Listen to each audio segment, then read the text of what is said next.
Welcome, budding numismatists, to the Educational Numismatist.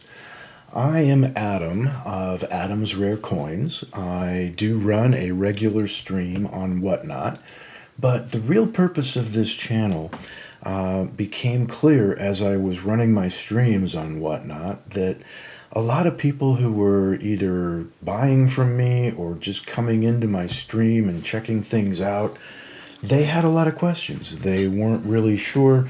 Most of them were not lifelong numismatists like myself.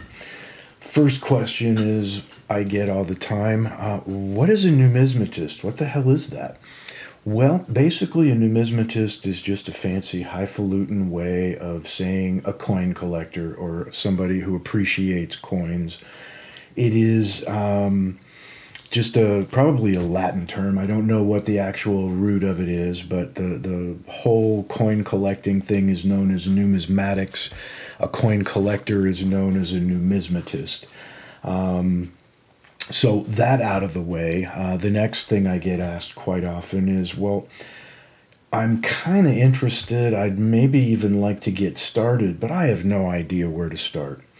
Well, that makes a lot of sense because the United States coin industry has been around since almost the beginning of our country, and we have produced quite a lot of coins.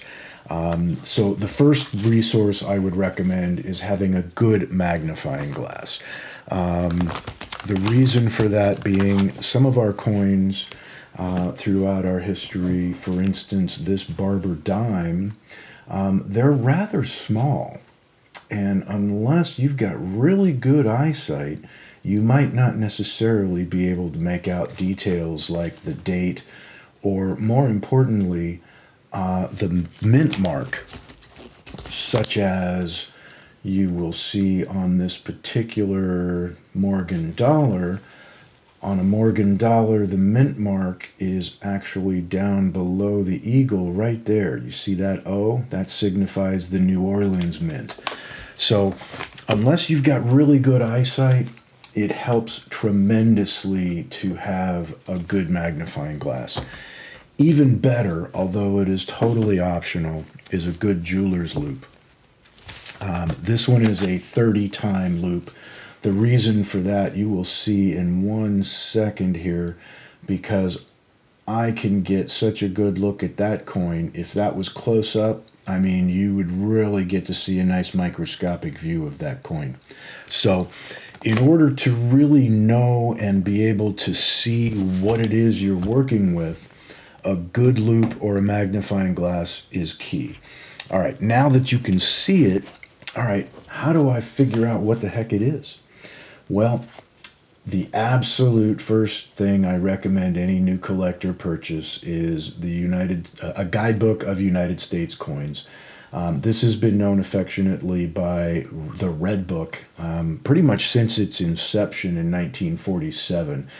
Because back in the day it was a full-bound book that was all red, had a gold outline, and essentially was the only resource for numismatists in those days. We literally anticipated it, waited for it to come out every single year because not only was it a tremendous resource of information and history, it literally shows you every single denomination of United States coin.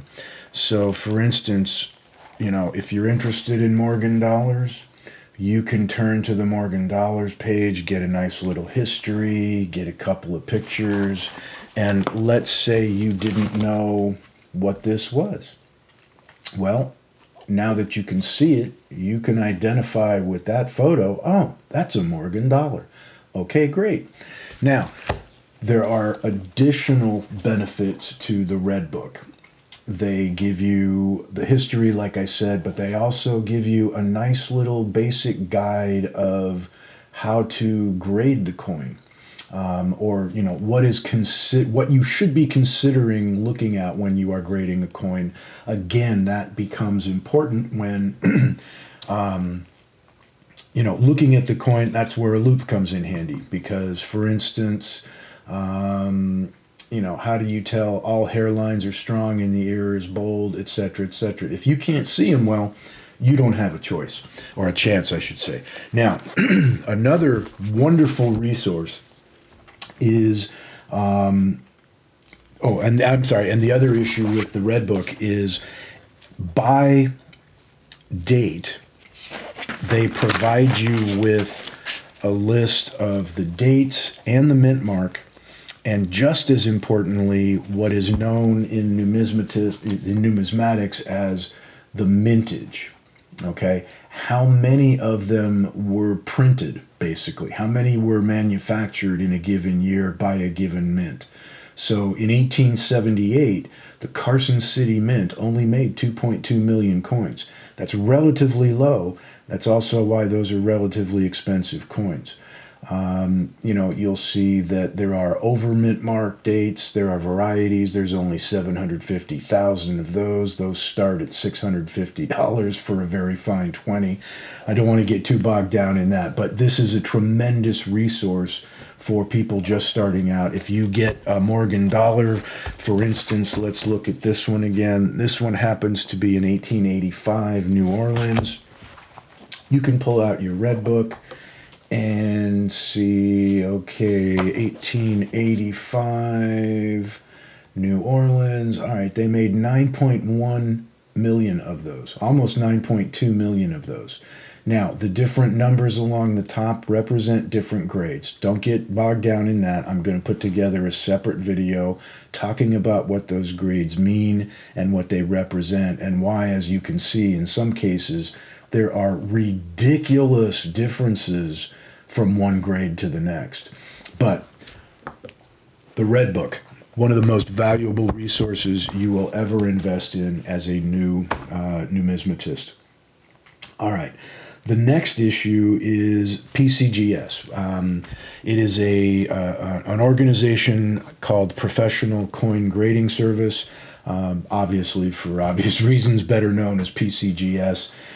They do a number of things. Among them is they certify and grade coins, and then they encapsulate them in these wonderful little plastic containers. So the best thing that PCGS does is they provide all kinds of resources. They have a website, pcgs.com. I strongly recommend you head there. One of the resources, you can become a member, and as a result, you get this publication called The Numismatist, which is just a fantastic educational, historical magazine that's just loaded every month with all kinds of wonderful stuff. There are others. Another coin grading service, CAC, has their Raw Coin Market Review that talks about prices for their particular coins. And their encapsulated coins look somewhat different than the PCGS, which also looks somewhat different than NGC, but we'll have a different video covering the different grading services. But one of the best things I like about the PCGS service is one of their things is called photo grade. So let's say I have this Morgan dollar, and I don't know even remotely how to evaluate what that grade is. Well, okay, that's what that Morgan dollar looks like. One of the things on photo grade you can do is pull up a picture of a Morgan dollar. And that is a Morgan dollar right there that in high resolution, much higher when you can do it on your own computer or phone than what you can see here. But in very high resolution, PCGS has provided photos of coins that they have graded in various different grades, different levels of perfection, basically. So you can get a fairly good idea, does your coin look better than that or worse than that? And they go all the way down to the circulated grades. They go down to the point where they are almost not even recognizable as what it is. As you can see, when you get down here, there's almost no detail left at all. So again, the PCGS website has a price guide, which has just a vast amount of data. That will be yet another video I'm going to put together because learning how to navigate that can be a real nightmare. But we'll help you navigate all of that. So, in conclusion, I think that you know I want to make sure that people respect their coins.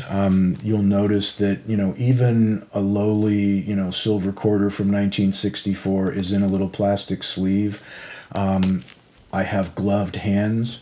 A lot of people don't realize it and may not understand it, but our hands contain oils and stuff and grease that when you handle a coin, you run the risk of leaving marks and fingerprints, and over time they become permanent. It's part of the coin. And sometimes people see that and they say, oh God, I've got to do something about that. Let me clean that coin. Oh my God, no. Never, never, ever, ever clean a coin. I am going to do a separate video on what the grading services call genuine or details, rather than an actual grade on a coin. This particular coin was graded MS62. I'll explain that. There's a reason for that. If that coin had been cleaned, it would come back details cleaned or just genuine, meaning, yeah, okay, you've got a nice Morgan dollar, but somebody screwed it up. They cleaned it, they damaged it, they did something to it. Bottom line is, don't ever, ever, under any circumstances, no matter who tells you to do it, don't ever clean a coin. No matter how minimal, no matter how harmless you think it will be, more often than not, 99% of the time, you are going to damage the coin, you are going to damage the value. It's not worth it. Put them in a protective container, and either wear cotton gloves or these latex gloves, but don't handle your coins directly. If they're in an encapsulated case, that's fine. You can pick these up and play with them all day long. But respect your coins. I will leave you with that. That's the number one thing a new numismatist needs to know. Respect your coins. Treat them well. Maintain their condition. Until the next time, all my budding numismatists, this is the Educational Numismatist signing out, and I hope to see you next time around.